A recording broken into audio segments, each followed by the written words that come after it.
Friday, February 27th, 3 cards for the energies in play today, and I'm using the Morgan Greer deck again today. First card is the Page of Cups. There's an important message rising up from your subconscious right now. The fish represents a being that can breathe and move in places that we cannot. So the watery emotional depths, those places of our subconscious that are not readily available to our intellect. And he has something he wants you to pay attention to. And the page is still in learning mode. She's got this dreamy expression on her face, and the fish is trying to get her attention. So something is coming up internally for you that you can feel or sense that is important. And so the suggestion here is to slow down and ask yourself, what is it I'm feeling? What is it trying to tell me? Where is it pointing me? Something wants to be investigated. It could be an emotional movement. It could be something you are denying.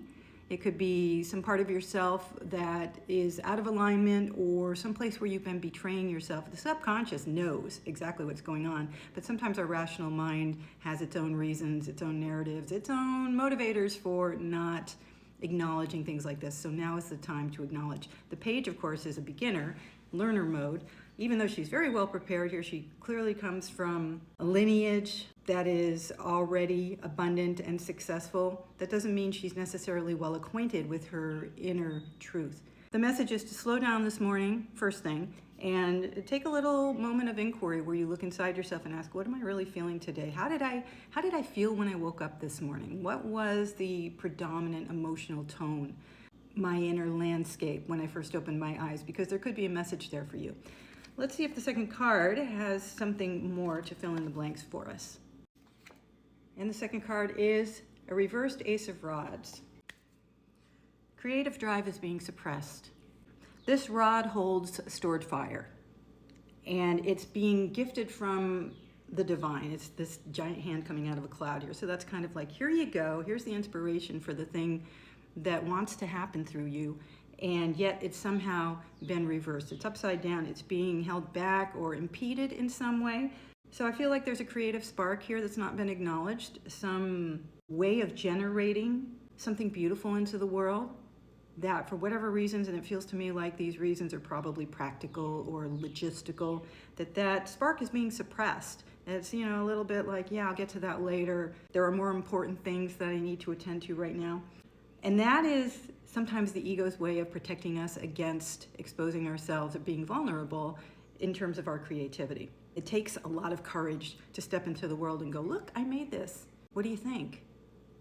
And that's where some of the most beautiful, inspirational, and nourishing content comes into the world of any type. I'm not talking about electronic content. It could be art, it could be music, it could be the way you interact with your pets. But sometimes we suppress that automatically because we've been kind of steeped in shame our whole lives, and somebody has told us somewhere along the way that, you got to stay safe, don't put yourself out there, it's too dangerous, it could be embarrassing, Don't do that to yourself. You hold this divine wand or rod in your hand, which is full of this creative fire, and it wants to come through you. So as we do our inquiry as suggested by the page, maybe we find out what emotional movement is standing in the way of us actually just getting out there and doing something new, doing something creative, and honoring whatever that spark is prompting us toward, because you can feel it.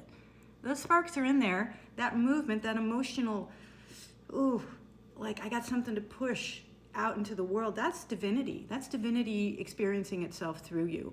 And so when we stand in the way, it creates this inner tension, right? It creates this bottled up feeling like I've got a box of fireworks in my heart and it's not being allowed to explode. So feel into this and see if it's true for you. There may be something that you're inspired to create, or that would be very, very useful in some way to the world that you may be holding back.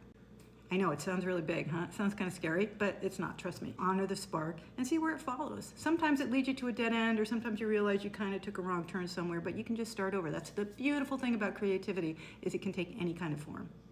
Let's see what the third card says. And we have the Sun, but it's reversed.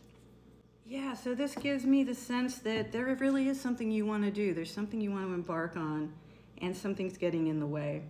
It could be ego inflation, that you don't want to let go of a certain image so that you can follow this creative spark. It could be a misalignment of resources. It could be just something clouding the landscape so that you can't actually see where the sun is shining for you.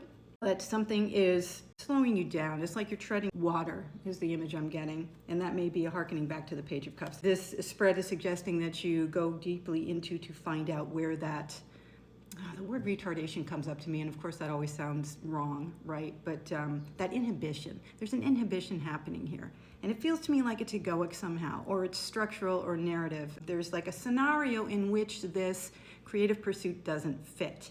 Look into this. You might want to honor this instead. It's not as scary as you think it's going to be. You'll see the sun is a bright, very positive, hopeful card. There's a balance of masculine and feminine energies represented here. Sunflowers, so it'll generate even more creativity if you honor it. Look at all the seeds in the heads of those flowers. So that's telling us that creativity leads to more creativity. We need to just get started. We need to take that rod in the previous card and allow it to ignite. Allow that stored fire to begin to burn and to shine until it becomes the sun that illuminates everything around us. So to sum it all up, the Page of Cups tells us that there's an emotional movement, there's a feeling that's rising. The Ace of Rods reverse is telling us that there's a spark behind that that's somehow hesitating or is being held back. And the Sun reversed explains to us that that's because exposure feels a little risky right now.